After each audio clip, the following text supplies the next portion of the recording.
العامل يعني السياسي، وهناك من يستغل هذا الجانب، وهناك إشارة أيضا في الحديث. يعني كيف يمكن القبول سيد عباس الموسوي، كيف يمكن القبول بعدم وجود جهات داخلية تمهد لتنفيذ العملية؟ وإذا كان لديك تعليق تفضل، يبدو أن لديك تعليق. أتصور وأتفق كثيرا مع الأستاذ حسن سلمان أن لا توجد جهات تنفذ ضمن العملية السياسية، هي تنفذ عمليات الإجرام، ولكن هنالك دعم من هذه الكتل السياسية إلى هذه المجموعات.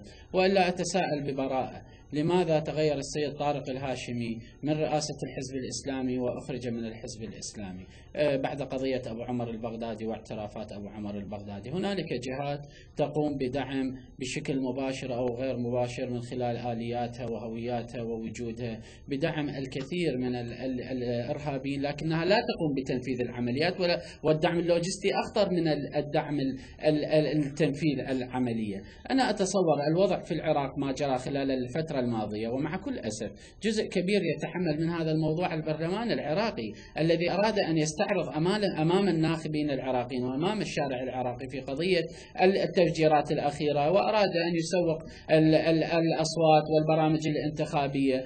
كان باستطاعة لجنة الأمن والدفاع أن تستضيف قبل فترة طويلة نعم وتناقش الاستراتيجية الأمنية مع وزير الدفاع ووزير الداخلية. الآن لا يمكن الكلام عن استراتيجية أمنية وعن خطة أمنية، ولم يبقى من العملية السياسية أو من هذه الحكومة إلا 3 أو 4 أشهر. أنا أتصور جزء كبير عندما خفضت البرلمان العراقي، عندما خفض الميزانية وعندما لم يقم بعمل الميزانية التكميلية ل 2009، عطل الكثير من برامج الحكومة الحالية، وخصوصا على مستوى الأمن الكثير من البرامج التي تدعم تعزيز الأمن من العراق، من كاميرات ومن أجهزة كشف متفجرات قد تم أو لم يتم شرائها بسبب عدم الحصول على الميزانية التكميلية. أنا أقول نحن في وقت حرج، يجب أن لا نبدأ بكيل التهم أحدنا على الآخر، يجب أن تمضي هذه 4 أشهر أو 3 أشهر على خير بكل جهد استخباري شعبي أمني حزبي من أجل أن نصل إلى الانتخابات، وبعدها نضع الشروط والاتفاقيات. سيد عباس، يعني هل هذا يعني أن الجهات التي إقصائنا من العملية السياسية،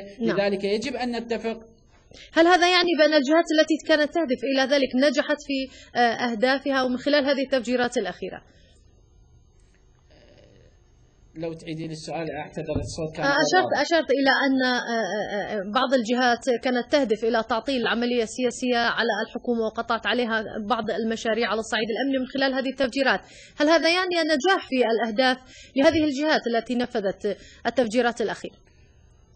كان هنالك مشروع بدأ، أنا ذكرت أكثر من مرة، بدأ عندما استضافت القوات الأمريكية البعثيين في اسطنبول، وكان الهدف من المشروع هو إفراغ العملية السياسية من محتواها، إفراغ الدستور البرلمان العراقي. عندما تنتهي 4 سنوات ندخل في مرحلة الفراغ الدستوري، ولكن حكمة وتنازل ودعم المرجعية وكتلنا السياسية ومواقفهم التي أربكت هذا المشروع جعلت الآخرين يدخلون إلى العملية السياسية مجبورين. لذلك نحن نتوقع المرحلة القادمة قد تكون مرحلة تفجيرات واغتيالات في العراق من أجل إرباك الناخب العراقي وعدم وصول الناخب العراقي إلى صناديق الانتخابات بأمان، من أجل أن لا يعطوا صورة واضحة وجيدة